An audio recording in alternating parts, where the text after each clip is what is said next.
إمام عاشور بعد ما مشي من نادي الزمالك وضحك على مرتضى والعقد ما فيهوش اي نسبة اعادة بيع. خلينا نشوف امام عاشور قال ايه بعد ما مشي من نادي الزمالك.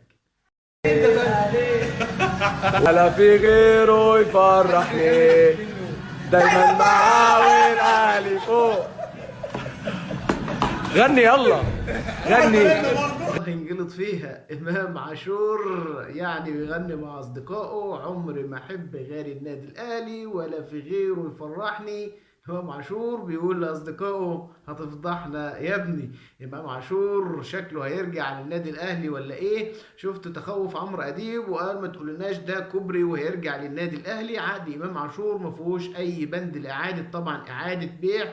مفيش نسبة إعادة بيع ولا في كلام. البند اللي هو كان عايز يحطه إن هو يدفع 100 ألف جنيه أو 100 مليون جنيه لو رجع يلعب في أي نادي تاني، أو ما ينفعش يلعب في أي نادي تاني في مصر غير نادي الزمالك. إمام عاشور بيغني مع أصدقائه، والظاهر إن أصدقائه كلهم أهلاوية. عمر ما أحب غير الأهلي ولا في غيره يفرحني. إمام عاشور من اللعيبة الجيدين واعتدل جدا جدا. انسوا مشاكله اللي فاتت، كان لسه صغير وطايش. دلوقتي امام عاشور من اهم اللاعبين الموجودين في مصر حاليا. يوم ما تفكر في خط وسط لعيب جوكر، لعيب كويس في نص الملعب، هيفيد النادي الاهلي. لو جه بعد فترة هيكون بديل استراتيجي مليون في المية.